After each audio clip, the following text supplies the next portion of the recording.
Ok, para entonces continuar con la presentación de este tema, ya me voy a concentrar en dos artículos, creo que los alcanzó a presentar hoy de Juan Martín Prada. El primero será Sampling Collage, un artículo que publicara en 2009 en la revista Exit, y La condición digital de la imagen, publicado en 2010 en un catálogo de un concurso, Premios de Arte Digital, convocado por la Universidad de Extremadura. Digamos que en este sentido, ya lo que va a hacer el autor, eh, un sujeto que considero que realmente vale la pena respecto a los acercamientos que ha hecho en torno a producción de arte para Internet, desde Internet o con la lógica de navegación e incluso de construcción de realidad que viene desde o que se da en el entorno digital. Parece que para los autores, para el contexto de lengua hispana, pues Prada tiene lecturas bastante adecuadas. Algunas de ellas, creo, igual podrían reevaluarse, sin embargo, me parece que ofrece puntos de partida que les podrían servir para igual seguir complejizando como las reflexiones que he derivado, que he tratado de estimular en este curso. Entonces, comenzando con Sampling Collage.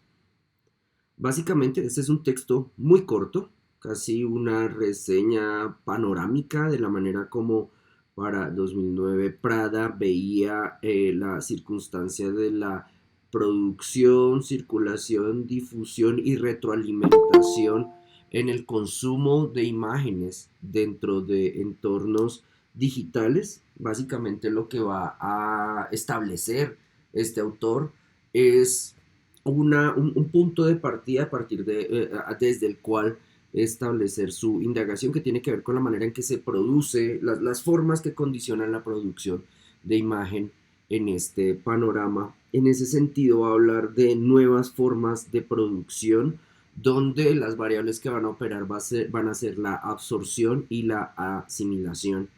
En ese sentido, las personas que hacen imágenes, que van a contemplar de manera deliberada o a regañadientes el trabajar con los contextos digitales, van a generar de algún modo ciertas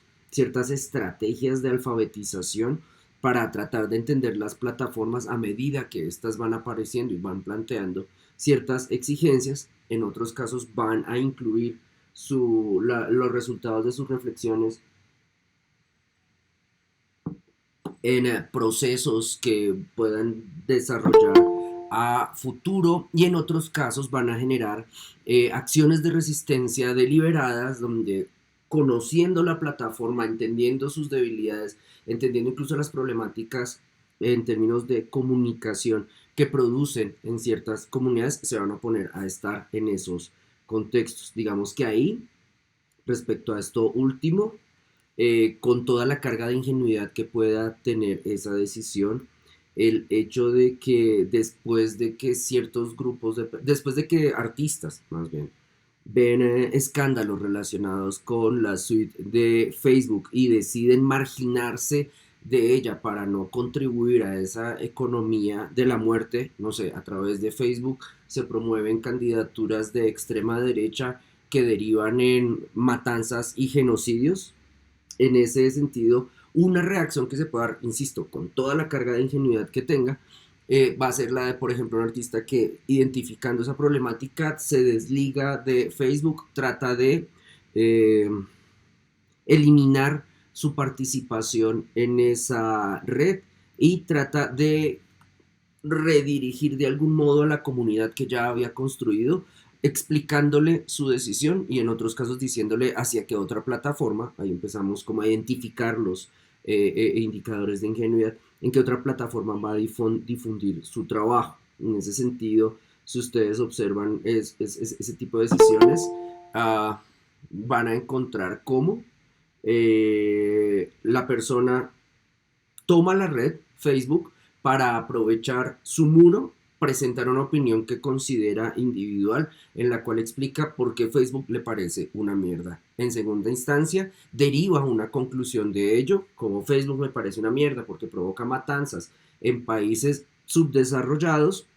Yo no quiero participar acá, no quiero seguir generando en ustedes, la comunidad de quienes me ven, no quiero seguir generando en ustedes engagement y por lo tanto me voy para Telegram. O por lo tanto les pido que visiten mi página www.elartistaqueabandonofacebook.com. En ese punto, insisto, en la necesidad de contemplar esa salida, no solamente para burlarse y decirle como, ah, qué hueva, utiliza Facebook para avisarle a la gente que se va de Facebook y al final va a dejar una publicación en Facebook donde la gente se va a tener que remitir para saber dónde está su página, es decir, sigue utilizando a Facebook como tablón publicitario. Más allá de ello, personas como Prada recomendarían no quedarse en esa crítica, sino tratar de profundizar en ella para tratar de ver qué genera esas reacciones y qué tipo de alternativas proponen los artistas cuando enfrentan esa problemática, cuando contemplan ese panorama social y de comunicaciones y tratan de responder con estrategias a nivel de lo performativo, a nivel de lo visual, a nivel incluso de la manipulación, de la recopilación o utilizando los términos con que empieza Prada en su artículo, utilizando nociones de absorción o asimilación para favorecer su trabajo. En ese sentido, entonces, lo que va a decir Prada es que las personas que hacen imagen, a partir de absorción de imágenes y asimilación de retóricas que están presentes en esas imágenes, reelaboran materiales visuales, sobre todo eso. Es decir, aquí podría hablarse, si quieren utilizar esa terminología, pues no es una terminología proveniente de la historia del arte contemporáneo, podrían hablarse de una complejización del ready-made. Ya no basta con que saco un pantallazo del calvo con saco cuello de tortuga que está dándome la clase para a partir de ese pantallazo caricaturizarlo, sino en el hecho mismo de tomar esa decisión, extraer pantallazo y manipular esa imagen para ponerla en circulación en ciertos escenarios, yo como artista visual estoy comprendiendo, no el hecho de que haga un recorte documental de la realidad para burlarme de esa realidad, sino que ahí mismo está elaborando y creo que está construyendo en muchos casos de manera intuitiva una serie de decisiones que también va a conducir a otros escenarios. Descargo videos para generar procesos de sampleo, cortar y pegar y a partir de ahí desarrollar video collage nuevos que den cuenta temáticamente de lo contrario que decía la persona en el video. Es una práctica clásica del videoarte trasladada a plataformas digitales. Estudio la manera en que performan las personas más populares en mi feed de TikTok para entender qué es lo que hacen y qué de lo que hacen genera obtiene mayor favorabilidad para después de estudiar ese modus operandi, esa retórica, saber que de ahí me voy a apropiar para utilizarlo en mi beneficio y no sé, volverme un TikToker famoso o parodiar la plataforma, etcétera, etcétera. Entonces ya como que la idea de Readymade inicial, tomo algo procedente de la industria, en este caso la industria cultural o la industria de la comunicación, lo extraigo de esa esfera y lo llevo al mundo del arte, perfecto, pero en el transportarlo al mundo del arte, la imagen no se recorta y se traslada sin manipulación, sino en el hecho mismo de la manipulación se van a introducir reflexiones teóricas, insisto, que en muchos casos pueden ser intuitivas, no planeadas, no elaboradas, no reflexionadas. En ese sentido, también creería entonces que si se quiere hablar de ready-made, sería legítimo tomar este término, pero no limitarse a él, sino mirar las diferentes versiones. Aquí les tocaría a ustedes volver a su historia de arte contemporáneo, buscar las diferentes interpretaciones sobre diferentes versiones de ready-made que hizo incluso su propio productor, Marcel Duchamp, cuando hablaba de diferentes categorías de ready-made, como el ready-made asistido u otros, y ahí tratar de establecer esos links respecto al manejo que, por ejemplo, ustedes harían con imágenes que exploran, capturan y guardan en su propio beneficio o para producir imágenes en su devenir como personas que están inmersas en esta área profesional. En ese sentido, entonces, Prada va a reconocer, va a subrayar el hecho de que en los entornos digitales o a partir de los entornos digitales, la producción visual va a estar muy cercana a dos actividades, a dos acciones, la del montaje o la combinación. En ese sentido, labores, acciones compositivas, no, las acciones compositivas no van a depender de enfrentar, por ejemplo, el miedo neurótico al lienzo vacío, a la página en blanco, al espacio sin ocupar, sino que más allá que llegar a ese tipo de reacciones ante la imposibilidad de cómo responder a el lienzo, la página o el espacio, lo que hacemos, lo que hace el productor visual es revisar, leer, consumir imágenes de una manera constante y proceder a labores de composición a partir de circunstancias básicas que dan esas imágenes. Por ejemplo, se realizan labores de montaje y combinación que, por ejemplo, piensen en alguien que extrae de un video un GIF, esa persona va a entenderla, va a leer, va a estudiar la combinación, la composición de sonido e imagen en movimiento en el video base, en el video comillas original, a partir de cierta comprensión que haga de esa imagen, va a considerar algunos elementos adecuados de la retórica de ese video para su propio trabajo. Por recombinación produce otro video que pueda satisfacer el interés de la persona que produce la imagen. En ese sentido, la lógica, aquí siempre utilizo ese ejemplo, la lógica de producción del Vaporwave como un tipo de producción cultural segmentada, donde hay un cierto tipo de retórica, que es básicamente la recuperación nostálgica, ese nostálgica muy entre comillas de la manera, de la composición, del modo de aparecer, de la textura, de los formatos de las cintas de video en los noventas. Esa pretensión lleva a que las personas que hacen Vaporwave en la actualidad consuman muchas imágenes provenientes de esa época o realizadas con la estética de esa época, entiendan a qué me referiría yo, por ejemplo, cuando hablo de estética de esa época. Hay líneas horizontales que se atraviesan cada cierto tiempo, hay generadores de caracteres que no te prestan ninguna atención a la armonía visual dentro de la pantalla. Antes de comenzar o al terminar la imagen predomina la denominada pantalla azul, sobre la cual van a aparecer estas letras que dan órdenes o le explican a la persona qué comandos habría que utilizar. En ese sentido, esa apreciación de esa estética no se va a limitar a la construcción de esas imágenes, sino también a observar qué tipo de contenidos se ponían en circulación bajo esos parámetros, y en ese sentido estas personas que hacen Vaporwave generarán una labor de arqueología, en muchísimos casos me parece a mí sofisticada, respecto a mirar la producción a nivel de comerciales, de noticieros, de seriados, de comedia, de novela, sí, en televisión, para después de consumir muchísimas horas de esos materiales, extraer lo que consideran pertinente para hacer su propio contenido Vaporwave. En ese sentido, también la banda sonora de esos comerciales, noticieros, etcétera, etcétera, etcétera, va a ser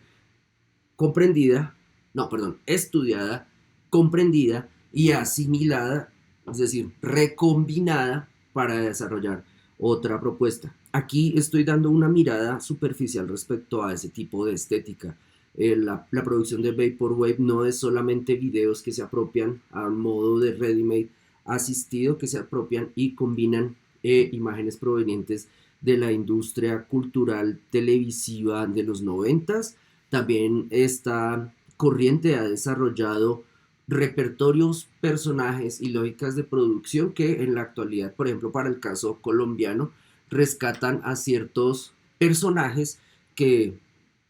tuvieron auge durante la década de los 90, después los convierten en iconos irónicos de sus propias declaraciones. Me refiero sobre todo a la figura de J. Mario Valencia. Pero no, esto no se detiene ahí. Figuras como por ejemplo la de Diomedes Díaz en ciertas facetas, por ejemplo el Diomedes Díaz drogado,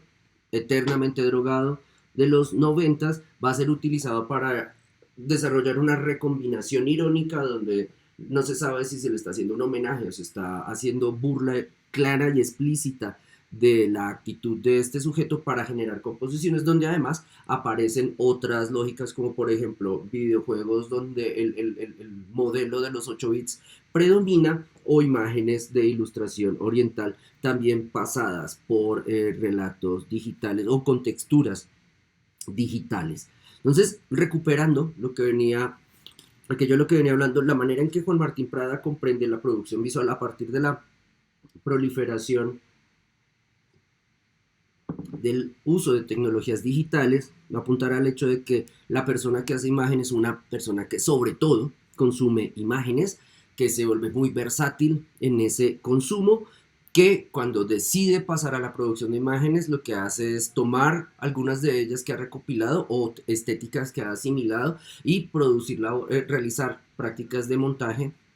o combinación. Y en ese sentido, el artista o el productor visual va a ser sobre todo una persona, y esto ustedes lo pueden connotar en su propia práctica, es una persona que sobre todo hace collage. Cuando hace una instalación, está haciendo collage. Cuando está haciendo un video, está haciendo collage. Cuando está haciendo imagen bidimensional, está haciendo collage. Cuando pinta,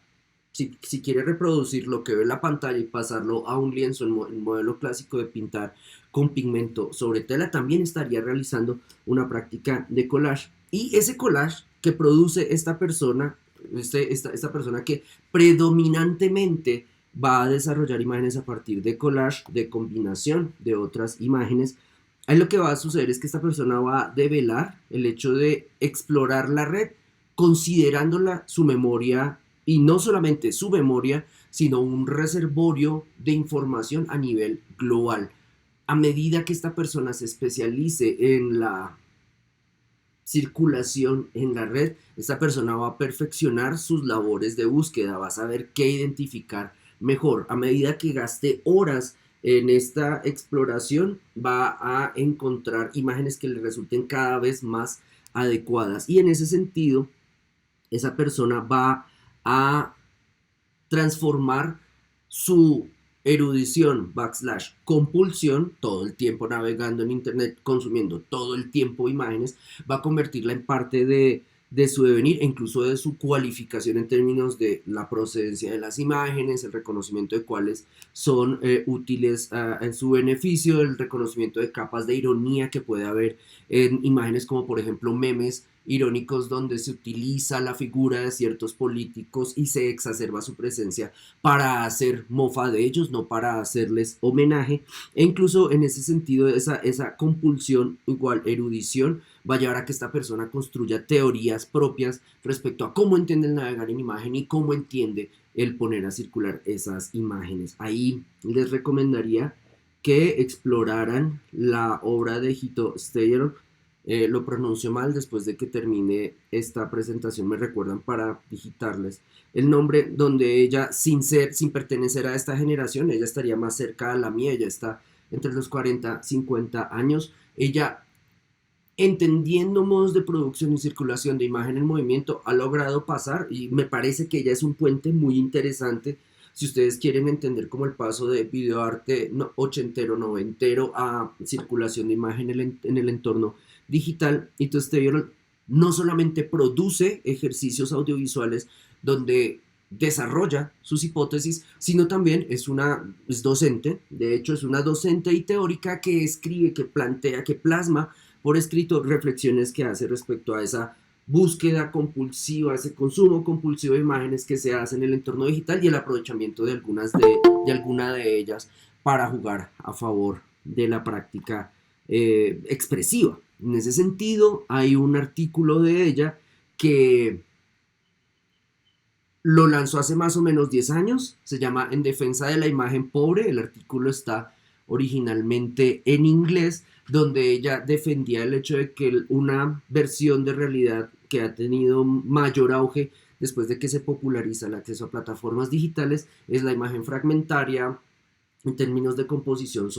muy precaria, GIFs, imágenes de bajísima resolución, etcétera, que generan capturas de realidad que proveen versiones de realidad que pareciesen ser más reales que lo real o absolutamente documentales. Y en ese sentido, esas imágenes pobres para muchas personas, no solamente para personas pobres que no tenemos acceso a dispositivos de manejo de imágenes HD permanentemente, sino también para entornos de comunicación o entornos de producción de imagen como, no sé, facultades de arte. En esos contextos se está sacando provecho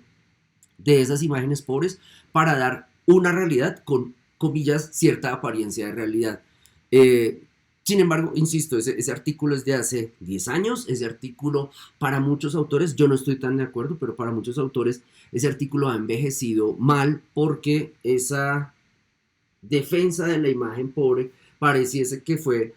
completamente asimilada por los más mierda, las corporaciones de producción y transmisión de información para generar simulacros de realidad a partir de la comprensión muy rápida, casi espontánea, casi intuitiva, de cómo aparecen las imágenes de cámaras de video puestas en la calle, cámaras de celulares baratos,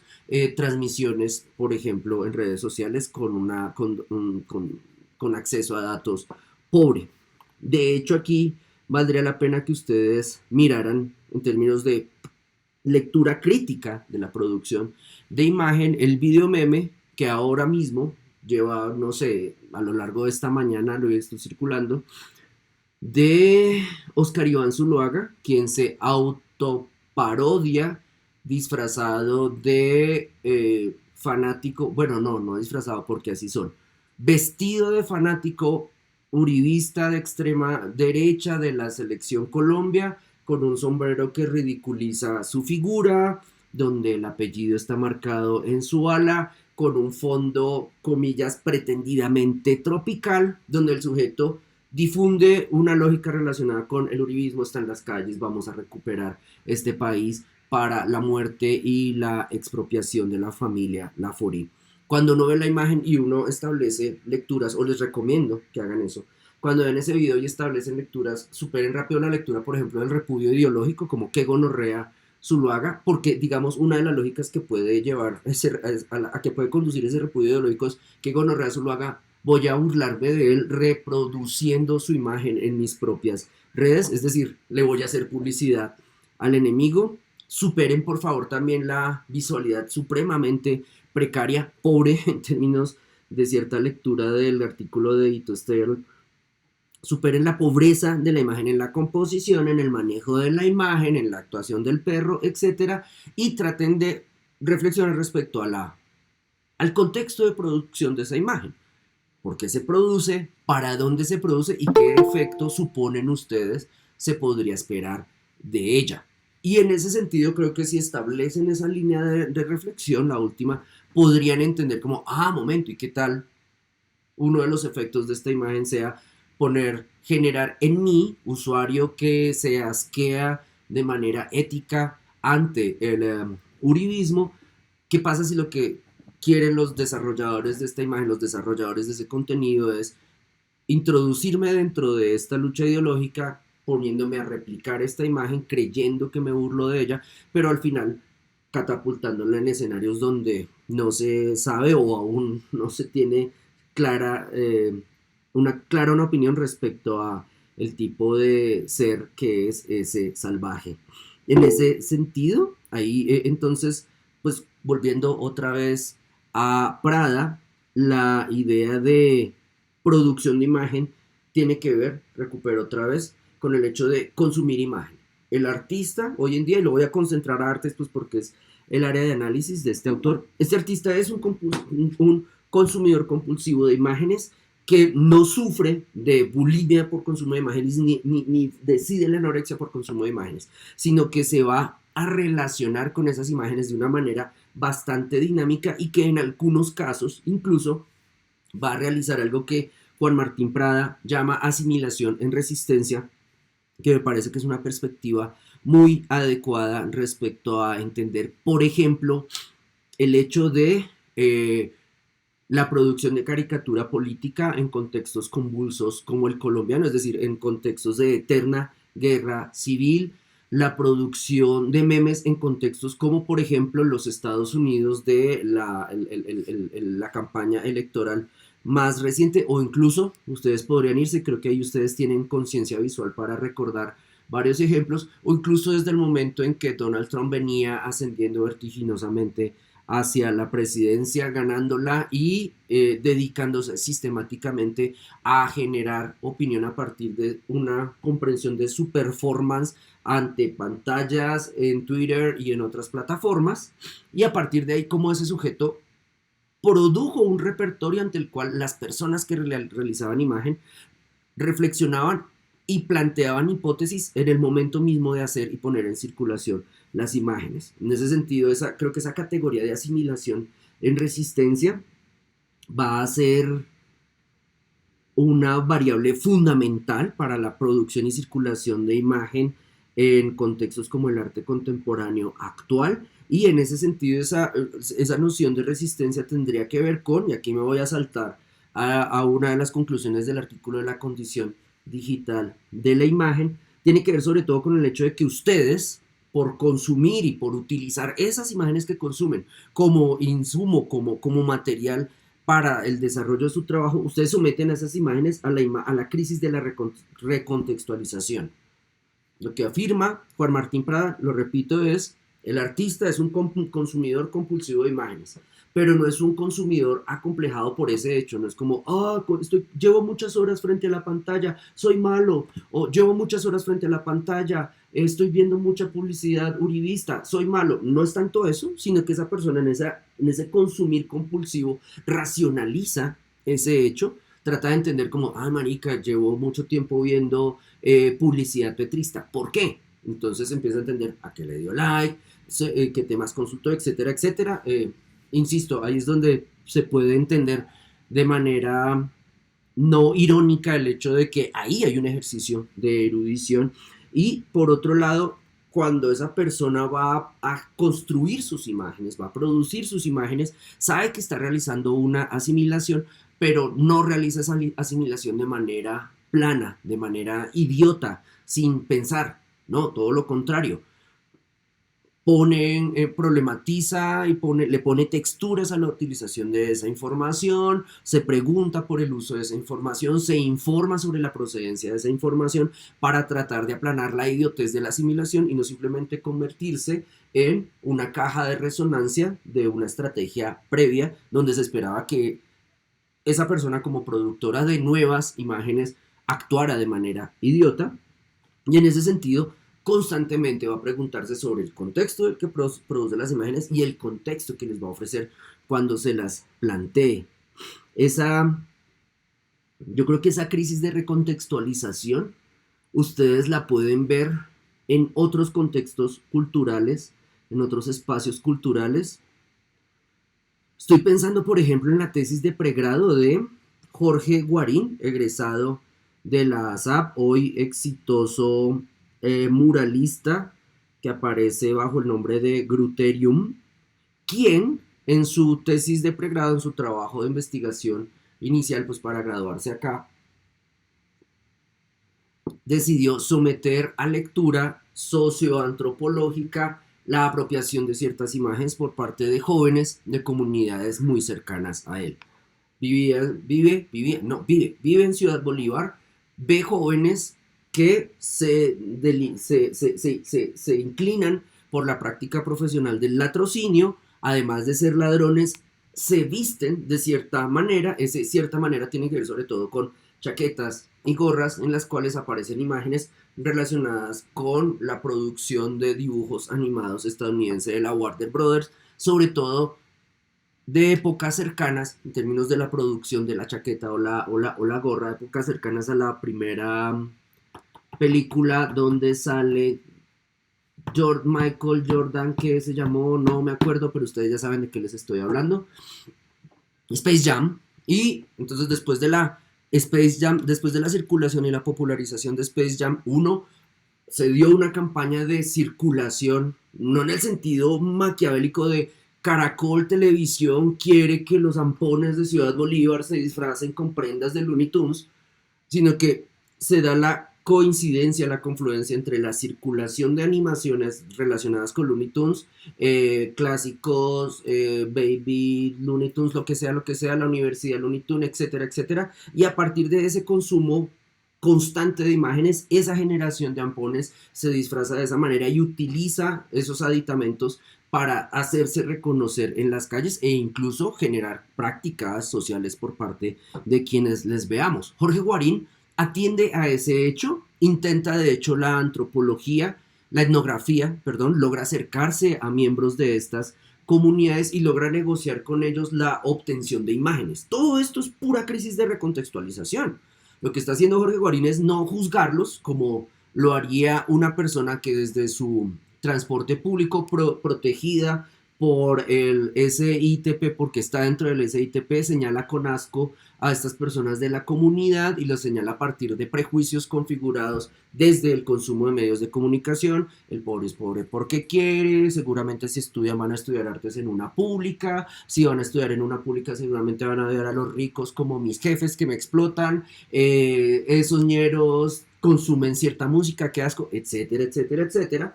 Entonces, superando esa contextualización prejuiciada, Guarín trata de dar ese paso y trata de acercarse con una medida de éxito relativa, es decir, también genera u obtiene, no, aquí cómo decirlo, también se ve inmerso en conflictos por esa contextualización cultural, pasa a hablar con los zampones, pasa a acercarse a los zampones, eso genera otras crisis, sin embargo, en últimas, él obtiene lo que quiere hacer y es su tesis, una tesis de pinturas. Parte del diálogo que yo establecí con él como asesor tenía que ver con el hecho de, bueno, Jorge, ¿en qué punto usted, poniendo en crisis esa recontextualización, en qué punto usted pasa a ser el mismo hijo de puta que el que está en el SITP señalando a los ñeros, en su caso, metiéndose a su casa, pintándolos y largándose con la pintura? ¿En qué punto usted les va a devolver el favor? ¿En qué punto usted va a dejar de tratarlos como objeto que estoy observando y va a recontextualizar esa pregunta? Te estoy manipulando, te estoy manoseando, eres un pobre atractivo del cual voy a sacar una imagen que la voy a volver pintura y esto me va a dar una tesis, yo voy a obtener beneficio, tú no, etcétera. ¿Cómo convertir esas preguntas relacionadas con recontextualización en argumentos que apoyen el trabajo? Y en ese sentido, Jorge da una respuesta como artista y es que duplica su trabajo. No solamente va a sacar las imágenes para la tesis, porque al final lo va a hacer, al final lo hizo, sino que va a generar versiones de esos retratos para que estas personas las posean. Entonces sería como parte del pago al modelo. Entonces, parte del pago al modelo es darle un retrato al modelo apareciendo como el modelo quiere aparecer, es decir, vestido como quiere vestir, mirando como quiere mirar, con decoración tal cual esa persona considera que está planteándose incluso una configuración de identidad. Y en esa respuesta que da Guarín, resuelve en parte la crisis de recontextualización y también suple un poco el intercambio. Le da una imagen igual a la imagen que le está sacando para hacer su tesis. Esa respuesta, insisto, puede ser sometida a crisis. Es decir, él toma esa decisión para recontextualizar su respuesta como artista joven que está realizando una serie de pinturas para obtener su tesis. Listo, dio esa respuesta. Pero no por darla, ella ya está cumplida. Ya no va a admitir pregunta, ¿no? Al contrario, es posible volver a esa idea y preguntarle en términos de crisis de recontextualización otras variables que originalmente el artista no pudiera haber contemplado. Ok, voy a pasar entonces a el artículo de la condición digital de la imagen 2010, un año más tarde el de Sampling Collage, donde ya Juan Martín Prada va a añadir un punto de reflexión y ya no solamente el de cómo cómo producen imágenes los artistas en el entorno digital, sino cómo miran. No solamente los artistas, sino cómo se da el ejercicio, cómo se da la práctica de visión a partir de los condicionamientos que generan los contextos digitales en sociedades como la nuestra. De hecho,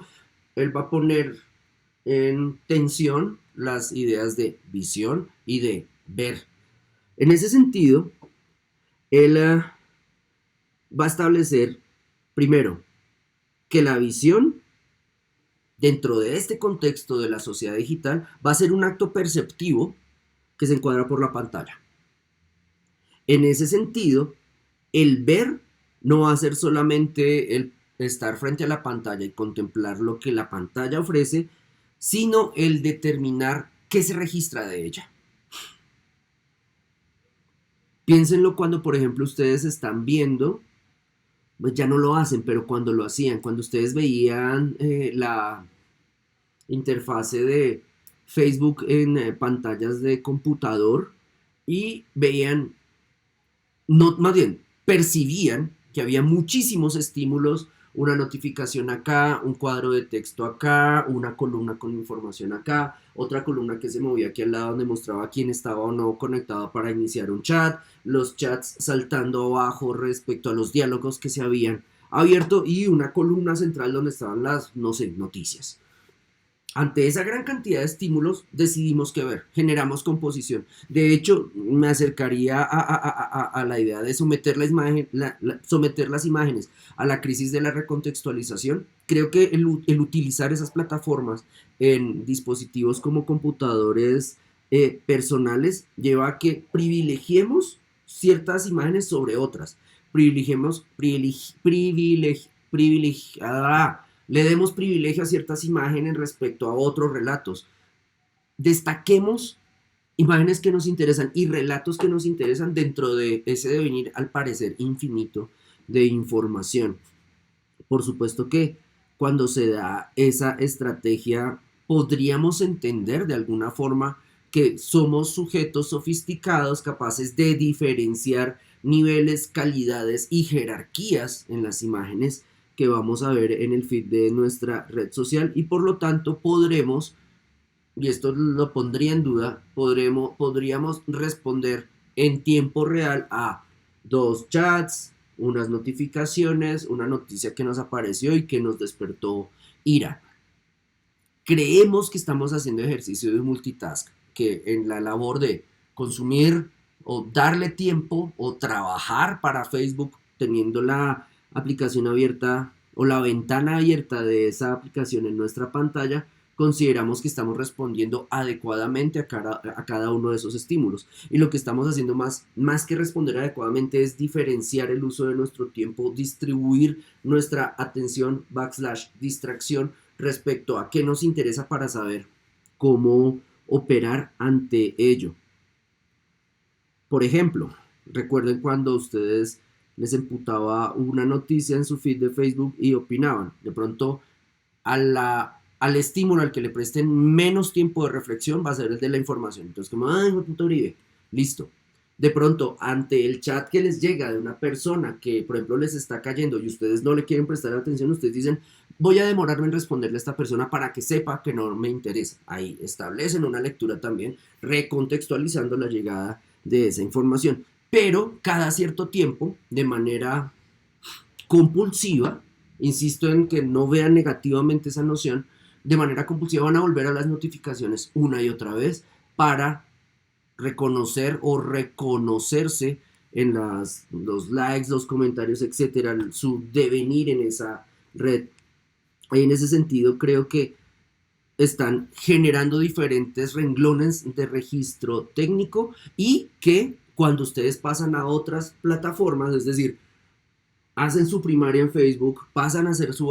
bachillerato en Instagram, ya comprenden el manejo de ciertas lógicas, incluso comprenden cierta etiqueta en ese entorno para saber cómo proceder en consecuencia. Saben manejar los tiempos, saben buscar entonces en la configuración de la aplicación cómo suspender la aparición de notificaciones, empiezan a notar que ustedes le gastan más tiempo a una cosa que a otra, empiezan a notar que ustedes quieren bloquear a ciertas personas respecto a otras, empiezan a hacer este ejercicio, pero no se quieren perder la información y entonces buscan estrategias para reportar las campañas, los perfiles sin que estos perfiles se den cuenta de que ustedes los reportaron para que aparezca menos en su feed, etcétera. Operan eruditamente en ese bachillerato de Instagram. Tomando entonces los registros técnicos adquiridos en su primaria de Facebook,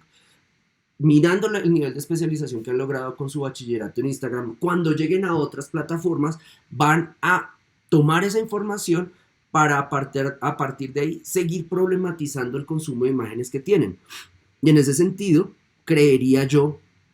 ustedes se someten, ese deliberado, cuando decía que ustedes se someten de manera deliberada a este consumo de imágenes, ustedes lo hacen también porque en ese consumo de imágenes van a denotar, van a consolidar e incluso van a hacer público un perfil. Acuérdense lo que hablábamos de construirse un personaje donde su idea de identidad va a estar marcada por aquello lo que les gusta, aquello con lo que dialogan, el tipo de debates en los que se meten, la manera como resuelven esos debates o la manera como planifican esos debates. En ese sentido, ustedes no simplemente ven y ven de manera otra vez idiota, plana, lo que tienen ante la pantalla, ustedes lo jerarquizan, lo cuestionan, lo recontextualizan y a partir de ahí establecen o llegan a un punto donde me parece que Prada como que da ese paso de manera adecuada, a un punto donde ustedes confunden el mirar con visualizar y donde ustedes lo que van a hacer sobre todo es incorporar de manera cada vez más madura la visualización de las imágenes que hacen en sus monitores. Por ejemplo, recuerden cuando ustedes empezaron a someterse a este dispositivo, el de las sesiones virtuales sincrónicas, aprendieron, como ya tenían primaria y bachillerato en redes sociales, ya sabían más o menos cómo manejar la interfaz de Meet y lograban incluso cualificar su experiencia dividiendo en pantallas la experiencia de, por ejemplo, estar de 10 a 12 los miércoles en la clase de humanidades 7. Entonces dividen la pantalla, logran silenciar una parte, logran darle sonido a otra, los registros técnicos que ustedes por los cuales optan les van a permitir tener un recorte de mi imagen, de mi cuerpo. Sí, un recorte de mi cuerpo actuando ante esta cámara en movimiento, pero ustedes me silencian, tienen un video acá tienen otra imagen, dibujan esa imagen, escuchan el video, pero por ejemplo pueden modular el sonido para escuchar el video y escuchar mi audio de tal manera que predomine el sonido del video sobre aquel que yo doy, para que cuando por ejemplo yo mencione su nombre, porque está activa la sesión en la pantalla, ustedes puedan revelar, demostrar, simular, no me importaría acá cuál de esos términos, que estaban atendiendo o que estaban presentes. Ahí de hecho, así como no miran, visualizan, yo también. Yo como persona que estoy en estos momentos haciendo un monólogo en este cuarto, es decir, hablando solo frente a un computador, estaría actuando de manera compulsiva. Es decir, quien me vea desde afuera y no sepa este contexto va a decir, puto loco. Quien me está escuchando, incluso va a decir, puto loco. Pero dentro de ese proceso no me interesa tanto esa lectura ajena, sino este proceso de contextualización, donde yo en términos de registro técnico creo que le estoy hablando a un grupo, creo que ese grupo me está escuchando y desarrollo estrategias como por ejemplo preguntarle al grupo, por ejemplo cuando termino la charla, para asumir que probablemente lo que dije fue comprendido. Y en ese sentido realizo un performance a partir de una serie de suposiciones que no puedo comprobar. Podría obligarles a que abrieran la cámara, pero ustedes, gracias a esos acuerdos también que hemos establecido en términos de interacción, ustedes podrán decir, no, me opongo. Es más, considero una agresión que usted me pida abrir la cámara para simplemente tenerla abierta durante su clase. Puede aparecer el argumento ecológico, pueden aparecer argumentaciones en términos de sofisticación técnica para que ustedes impidan el hecho de que yo mire su performance frente a la pantalla. Y entonces yo debo contentarme con la visualización de los iconos de sus micrófonos con una diagonal atravesada para suponer que no estoy hablando solo, aunque lo esté, insisto, que mi diálogo en términos de tiempo real parece que si llega en el tiempo esperado, es decir, que si yo hago una pregunta seguramente se va a responder con un delay corto, no tendré que esperar 2 días para que me digan, ¿qué fue lo que dijo, profesor? ¿Me repite la pregunta? Sino que más o menos estaríamos en un simulacro de encuentro donde, insisto, nos basamos sobre todo en visualizaciones. Pasando a esa, o más bien, teniendo en cuenta esa categoría de se distingue visión de ver y se denota el hecho de que en el contexto digital sobre todo visualizamos lo que aparece en la pantalla, lo que va a decir Prada es que el archivo sobre todo sí va a ser el registro del acontecimiento, pero también la producción del acontecimiento. El proceso de producción visual va a darse sobre todo a partir de la interrelación de imágenes previamente coleccionadas. En ese sentido, no creo que lo tengan, pero voy a hablar de mi experiencia como boomer. En ese sentido, para, por ejemplo, resolver dudas neuróticas como ¿qué voy a hacer como tema de dibujo? Me dijeron que mi temática era libre, no se me ocurre nada, recurriría a carpetas de imágenes previamente guardadas y o seleccionadas, vuelvo a revisarlas, puede que me someta otra vez al proceso de visualización aparentemente pasivo de deslizar las imágenes en la pantalla hasta al final seleccionar una y producir la imagen que quiero hacer. En ese sentido, lo que voy a hacer es ver una imagen que guardé. Pero aquí aparece un problema respecto al sustrato de la imagen. En ese sentido, la metáfora que hay en la película Blade Runner 2039 o 49, pues la última versión de esta película, donde se habla de la crisis en el archivo, en la memoria que hubo después de que hubo una conflagración a nivel global, supongo que guerra atómica, estallido de bombas, pulsos electromagnéticos, borrado de archivos en USBs, discos duros, servidores, la humanidad se queda sin memoria, ¿qué hacer? Entonces, ante esa crisis, vuelve como la reacción de, ok, es necesario volver a construir memoria en soportes físicos. Antes habíamos considerado que era un paso el no tener tanto papel en nuestras casas y pues tanto papel que almacenara memoria, sino que era mejor reducir todo ese papel a una USB de este tamaño. Ese avance tecnológico se vio sometido a su fragilidad por la conflagración, la crisis del pulso electromagnético, se borró esto y me quedé sin memoria. Ante eso, ¿qué hacer? ¿Cómo responder con el manejo o la gestión? Más bien, sí, hablemoslo en términos de administración empresarial. ¿Cómo gestiono esa memoria? Y lo que va a decir Prada es, ahí va a tener un lío la persona que desarrolla constantemente, que interactúa constantemente con la plataforma digital. Sobre todo porque va a depender de que la imagen solo se vea hasta que sea interpretada por una máquina. Y en ese sentido ustedes se pueden ir hasta, en términos de arqueología de la imagen, pueden irse hasta las fotografías físicas, hasta los negativos, por ejemplo, hasta los contactos, si alcanzaron a hacer hojas de contactos, y mirar las ventajas, desventajas que habría en la producción de imagen fotográfica para soporte de papel versus la producción de imagen fotográfica para su circulación digital. En ambos casos va a haber condicionamientos tecnológicos, en ambos casos la presencia de la máquina es fundamental, en ambos casos la presencia de la máquina va a permitir la producción de la imagen. En ese sentido, la máquina va a ser la que va a permitir el archivo. Después de que la imagen se hace, esta se va a coleccionar, a resguardar. Pero en algunos casos, en términos de percepción, quienes miran la fotografía cuando tienen acceso al papel, eliminan las mediaciones. Si yo veo la fotografía no en el papel, sino en una pantalla, ya tengo un lío con esa mediación. ¿Qué pasa si no tengo una máquina que pueda interpretar el código en el que está resguardada esa imagen? Eso, por ejemplo, lo pueden ustedes comprobar cuando en las colecciones de sus hogares se acercan a las colecciones de consumo cultural de sus padres, de gente más vieja que ustedes, no, de sus padres, pongamos la generación ahí como para entender, y ustedes llegan a un CD. Llegan a eso y quieren hacer efectiva la experiencia perceptiva de lo que hay en ese CD, pero no hay reproductor de CD.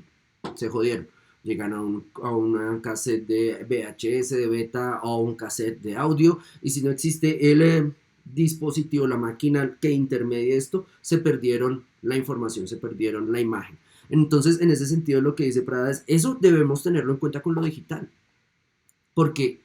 en nuestro consumo y nuestra interacción con las plataformas digitales dependemos permanentemente de máquinas, de servidores, de calidad en la provisión del servicio. En ese sentido me encanta, creo que yo se los conté a ustedes, la manera en que resolví con el grupo de Humanidades 3, sí, se los conté, simplemente lo recuerdo. Debía resolver con el grupo de Humanidades 3 esta nueva coyuntura de decir presencialidad o no presencialidad. Ellos tienen el problema de que antes de la clase tienen una clase presencial que acaban de terminar, después de mi clase tienen que entrar a otra clase presencial, están ensanduchados porque si tienen la presencial en la ASAP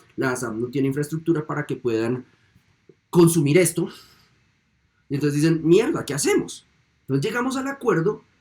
a momento. No pueden llegar a esto porque no tienen acceso, o sea, no le pueden meter, no se pueden meter a los servidores, a los routers de la SAP, porque estos están saturados porque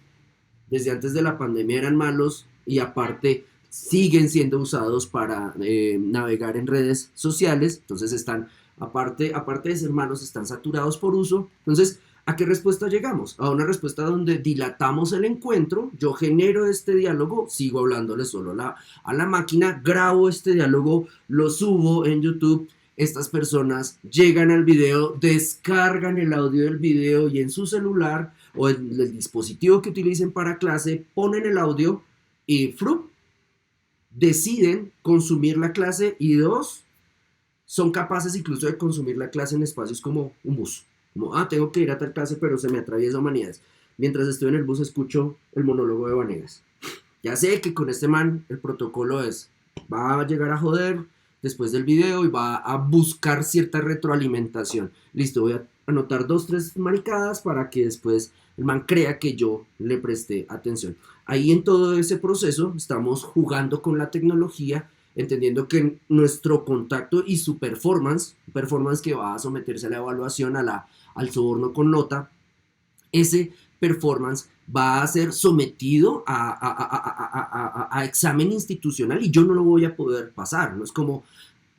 mierda, estamos viendo la clase en pantalla, eso no vale. Lo único que vale es el encuentro presencial. Ustedes tienen que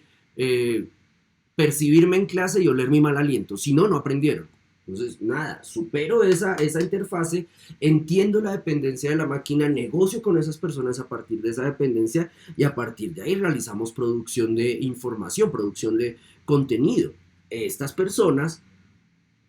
pueden realizar una producción de contenido si entienden la lógica de esta interrelación, si se someten de cierta manera a lo que les impone esta lógica de interrelación, pero también si generan resistencia que les sea efectiva en esta interacción. En ese sentido,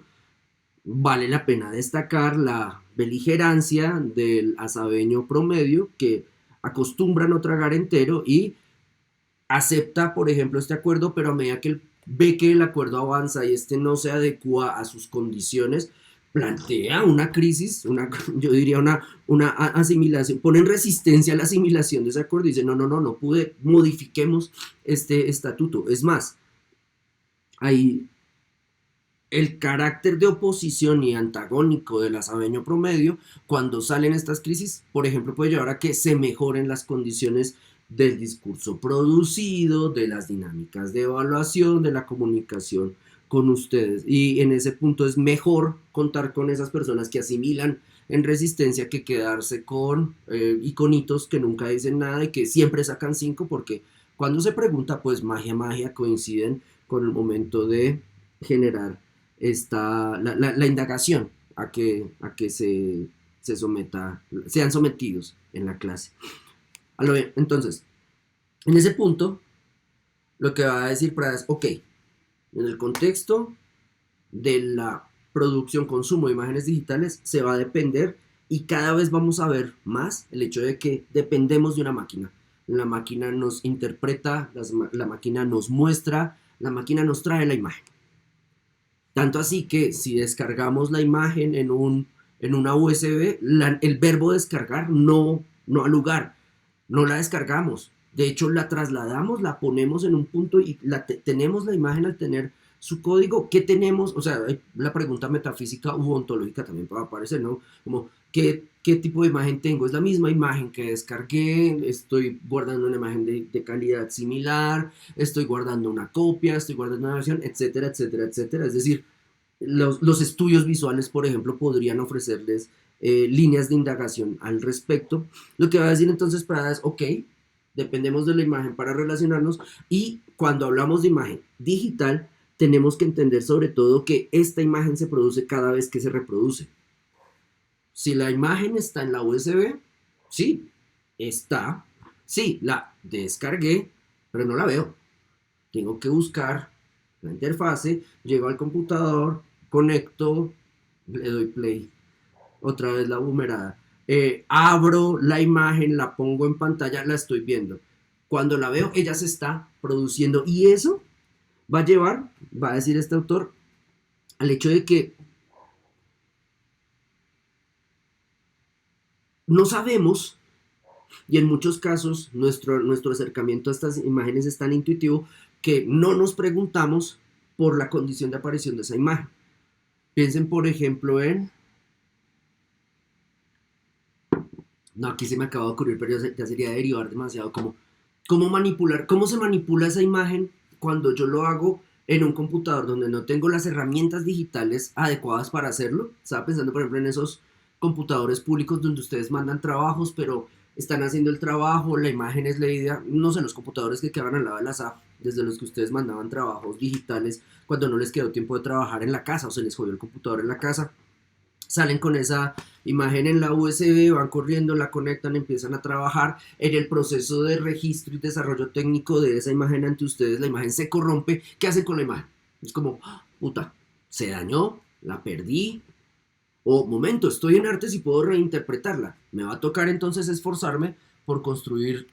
estrategias de interpretación para poder dar buena cuenta de la presentación de esta imagen en esta clase, a pesar de que la imagen, comillas, esté dañada. Y en ese sentido, creería yo que generan respuestas respecto a edición de imagen, siendo capaces, otra vez destacaría ya no la beligerancia, sino la versatilidad técnica del azabeño. En ese sentido, podrían dar respuestas medianamente adecuadas respecto a la edición de la imagen, aun a pesar de que estén en un computador público en un computador público que tiene una suite de Adobe precaria o pésima, o les toca hacerlo a través de la red, edición online, para no quedarse con el hecho de si no tengo el Adobe de última generación, la suite de Adobe de última generación, no voy a poder hacerlo, sino más bien me voy a someter a las condiciones de producción precarias que tengo para poder desarrollar una respuesta. Y de hecho, otro punto que va a aparecer ahí es que van a cualificarse en herramientas que antes no conocían. De hecho, volviendo otra vez a los inicios de la pandemia y ustedes, me llamó la atención cómo al principio, muy al principio de la pandemia, cuando todos nos íbamos a morir, parte del alegato de estudiantes, empezó con los docentes, pero no duró entre viejos, proliferó más entre jóvenes de artes visuales, era el hecho de exigir que la licencia de Adobe que se dio por la crisis de la pandemia se extendiera y casi que se volviera permanente, como un pre-matrícula cero. Y me llamó la atención que mientras, a medida que se iba prolongando ese alegato, como en cada reunión que se decía, como necesitamos que la suite de Adobe tenga licencia libre para que podamos usarla, a medida que se iba prolongando ese reclamo, estudiantes de la SAP estaban encontrando herramientas y dispositivos para superar ese escollo. Entonces, como, oh, no tengo la suite de Adobe, no puedo realizar mis imágenes. No, al contrario, es, no tengo la suite de Adobe, puta mierda. Tengo que someterme a la alfabetización amateur por mis propios medios para llegar a la imagen que necesito y llegar a los procesos de edición a los que necesito llegar. Ya al final ese reclamo desapareció y la pregunta es, ¿desapareció porque la universidad respondió? No, es la distrital, jamás va a responder. Entonces, ¿qué fue lo que pasó? ¿Qué condiciones de producción impuso esta comunidad que está acostumbrada a trabajar con medios precarios? Ah, pues nuevamente, versatilidad, búsqueda, detección, asimilación y aprovechamiento. Ahí en ese punto entonces, sí, voy a aceptar la periodización que da Prada, pero no estoy tan de acuerdo. Porque es que esto no es propio, no es exclusivo de los noventas, pero bueno, va a decir que en los noventas se van a popularizar, es decir, partiendo de la idea de la imagen digital, se produce cada vez que es reproducida. Esto va a llevar a que, o más bien esto depende de que en la década de los 90 los editores gráficos se popularizaron. Y en ese sentido, la manipulación de imágenes cada vez se hizo más masiva, no digamos democrática, porque eso trae una idea de proselitismo y no lo creo. Más bien masiva, mucha gente pudo empezar a manipular imágenes y lo que se vino a dar es sobre todo una duda ontológica. ¿Qué estoy viendo cuando veo una fotografía que ha pasado por un programa digital? ¿Estoy viendo la imagen verdadera? ¿O estoy viendo el resultado de un procesado de imagen que realizó una persona que sabía hacerlo? Y lo que destaca Prada, que eso sí me interesa, es las personas que veían, las personas que visualizaban, entendían cuando la imagen estaba mal hecha. Y entendían cuando la imagen estaba mal hecha porque entendían los procesos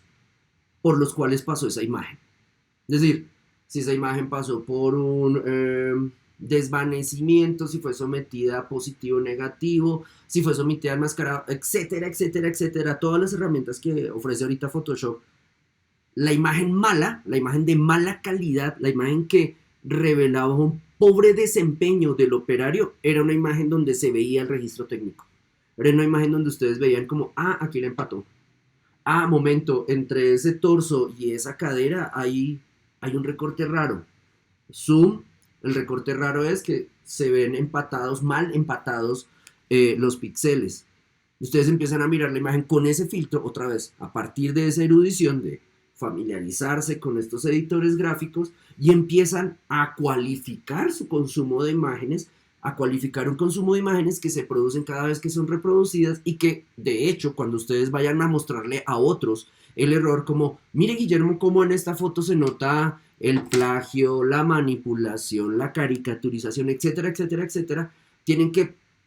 reproducir la imagen para mostrármela a mí y además mostrar, ejecutar el registro, el aprendizaje del registro técnico que ustedes tienen para decir, mírelo y nótelo de esta manera, es más, compruébelo. En ese punto, insisto, no es solo de los noventas, yo creo que en otros escenarios de producción de imagen se puede notar ahí el Joan Foncuberta del Beso de Judas les puede demostrar cómo en otros procesos de edición de imagen,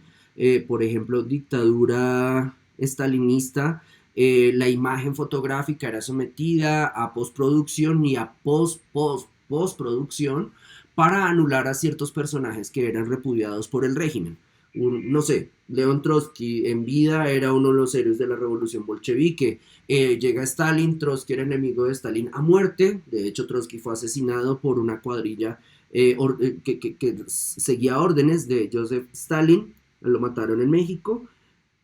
Y en el proceso de postproducción de imagen, fotografías donde aparecía Trotsky eran sometidas a edición, corte y pegue, labores de producción, edición de collage para eliminar su presencia de fotos, para al eliminarlo del registro, eliminarlo de la historia. Pero insisto, esa historia se las cuenta mucho mejor Foncuberta.